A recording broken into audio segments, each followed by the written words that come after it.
So what kind of ship was the Medusa? What did it do? Medusa was a repair ship, and it could repair about anything that they could get into a lathe or handle with a crane.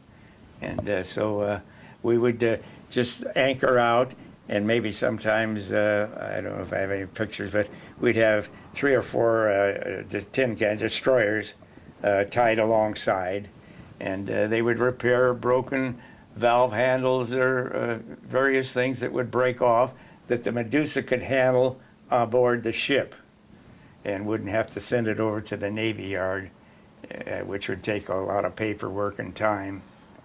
And so that's how I got acquainted with running a machine lathe. And once they found out that I had taken machine shop in high school, and I had a little, I could chuck up a piece of metal and center it and so forth, and drill it or tap it or whatever.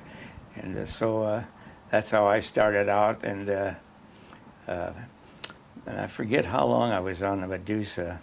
Before the bombing? Yeah, when Pearl come along. And then as soon as Pearl come along, they started taking all the crews, and they would take maybe every week or 3 or 4 weeks, they'd take 2 or 3 people out of every whatever crew you were in, and they'd take so many people and put you aboard another ship so that they could, get you acquainted and to get the people that the ship that you go on, that they find out what I could do, whether I could run a certain lathe or a milling machine or whatever. And so that's how I started out. And so you didn't see, you weren't involved in any of the combat when the bombing happened. Were you guys? Yeah. Well, no, I wasn't. I was aboard the Medusa. Yeah. But no, I wasn't involved in the combat because I didn't. Was too new aboard ship. You didn't have any experience. I didn't have no experience with firing a gun or whatever, and yeah, well, the guns that the Medusa had, they were 3-inch. It was a 3-inch projectile, and they were about that long, and they had to be put in the gun manually. You had 3 men, I forget now what they call them now, but 3 men, they would handle you just handle them, the projectile or the bullet, the projectile to the next person. He would handle it on until they put it in the breech, close the breech, and it would be ready to fire. And by then they would have it focused, or not focused, but aimed right, and they'd fire it, and it'd kick that brass shell out on the deck, and you had 3 people, you'd pass another one up, put it in, and fire again. And I don't think they ever hit anything, they used to fire them. Made a lot of noise. Well, do you remember December 7th? What happened exactly? Well, December 7th, it got so smoky because the ships that caught a fire, the oil was burning, and of course it turned into smoke, and it got awful smoky in the harbor. And I kind of forget to stop and think of what we did with all our time, but we kept busy, that was for sure. So, and then it happened in the morning. Were you guys just getting up? Were you? Yeah, well, yeah, it was 10 minutes to 8. 10 minutes to 8. Yeah, that's when it happened. Okay. Mm-hmm. And you guys were you in the mess hall, or you? Well, no, we were coming back from breakfast, and so everybody was coming back, and being it was on a Sunday, we didn't have any chores or anything to do. So we came back, and we would go hang out like your workstation, where I was in the lower machine shop. There was an upper and a lower, and the upper was a deck around, and then the center was the lower machine shop, and I was in that lower machine shop. But no, you just went into wherever you worked, and you kind of hung out there, or you know, if you had a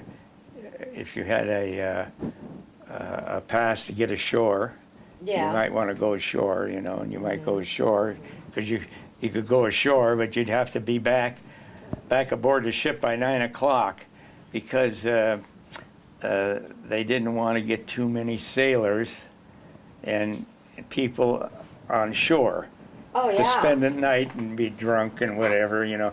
So they just made sure that you didn't have any liberty at that time. When did you first realize there was an attack? Oh, well, it was about around 8 o'clock, and I always say 10 minutes to 8, but it was around 8 o'clock, and somebody hollered down was on the second deck, the open hatch hollered down that we're being attacked. We're being attacked by bombs, and so then they set off the alarm. They have an alarm. It just keeps ringing, bang, bang, bang. And when that alarm goes off, you went to your battle station, Okay. wherever your battle station was, you know, and you'd go to the battle station, and then that's where you would stay and take orders from there then. So you were on one of the guns? Was that your battle station? Well, I was the number 3 powder man, and in those days, they put the shell, the gun was a 3-inch, and they'd put a 3-inch projectile in, and then they would put 3 bags of powder. They were about maybe 1.5 inches or inch long.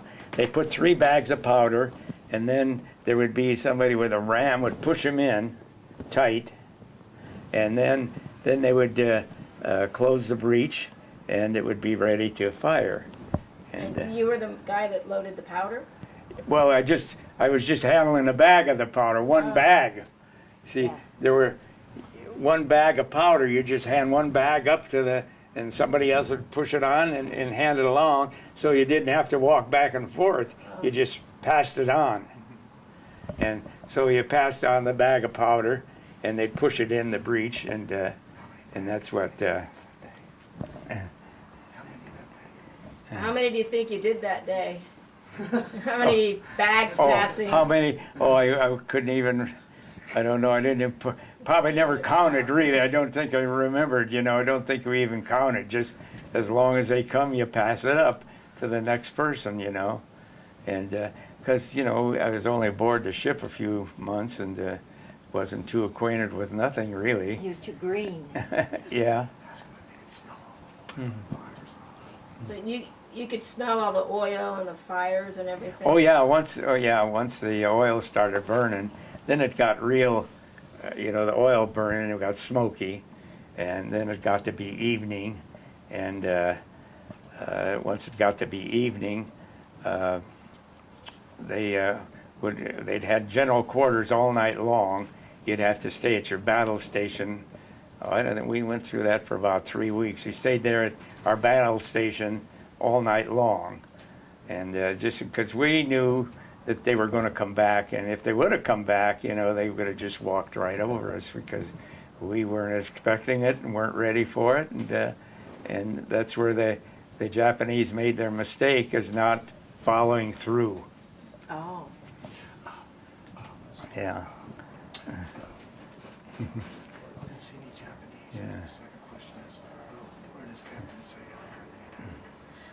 Did you see any of the Japanese planes?